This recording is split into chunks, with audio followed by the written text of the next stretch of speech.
Wish you a very happy Christmas. இந்த Christmas செய்தியில் நம்ம இயேசு கிறிஸ்துவை பெற்றெடுத்த மரியாதை குறித்து பார்க்க போகிறோம். பிரியமானவர்களே, நம்பிக்கையில்லாமல் இருந்த மரியாதையுடைய வாழ்க்கை நம்பிக்கை உள்ளதாக மாறினது என்று சொல்லி நம்ம பார்க்கிறோம். மத்தேயு 1:16 நம்ம வாசிக்கும் போது இப்படியாக சொல்லப்படுகிறது. யாக்கோப்பு மரியாளுடைய புருஷனாகிய யோசேப்பை பெற்றான், அவரிடத்தில் கிறிஸ்து எண்ணப்படுகிற இயேசு பிறந்தார். மரியாளிடத்திலிருந்து இயேசு கிறிஸ்து பிறந்தார் என்று சொல்லி பார்க்கிறோம்.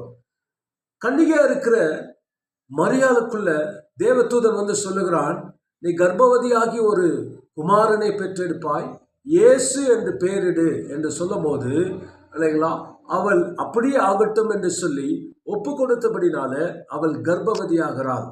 அப்போ 9 மாசம் இந்த சமுதாயத்துக்கு இவள் இல்லைங்களா பதில் சொல்ல வேண்டிய ஒரு கடமை அந்த இடத்துல வந்திருக்கிறது. என்ன செய்வது என்று தெரியல.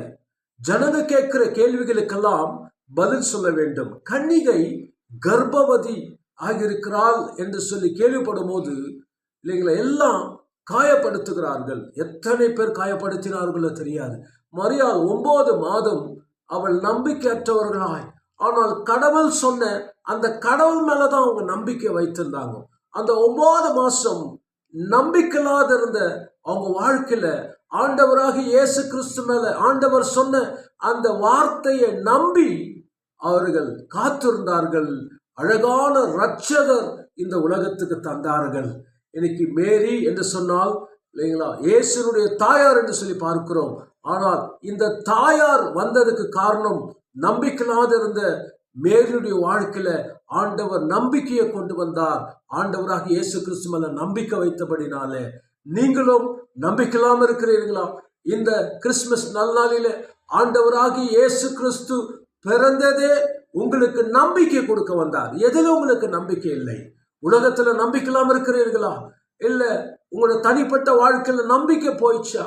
இல்லையா குடும்ப வாழ்க்கையில வேலை இல்லாமல் பணம் இல்லாமல் கஷ்டப்பட்டு கொண்டிருக்கிறீர்களா? ஆண்டவராக இயேசு கிறிஸ்துவை நம்புங்கள். அவர் வந்ததே உங்களுக்கு நம்பிக்கையை கொடுக்க வந்தார். இல்லைங்களா மேரியுடைய வாழ்க்கையில நம்பிக்கையை ஆண்டவர் தந்து மேரியுடைய வாழ்க்கையை ஆசீர்வதித்த ஆண்டவர் உங்க வாழ்க்கையும் உங்க குடும்பத்தையும் ஆசீர்வதிக்க அவர் வல்லவராக இருக்கிறார். சரிங்களா? அகல கிருபைகள் பெருகட்டும், சமாதானம் பெருகட்டும், ஆசீர்வாதங்கள் உங்கள் குடும்பத்துக்குள்ள பெருகட்டும் என்று சொல்லி உங்களை வாழ்த்தி happy Christmas and happy New Year. God bless you.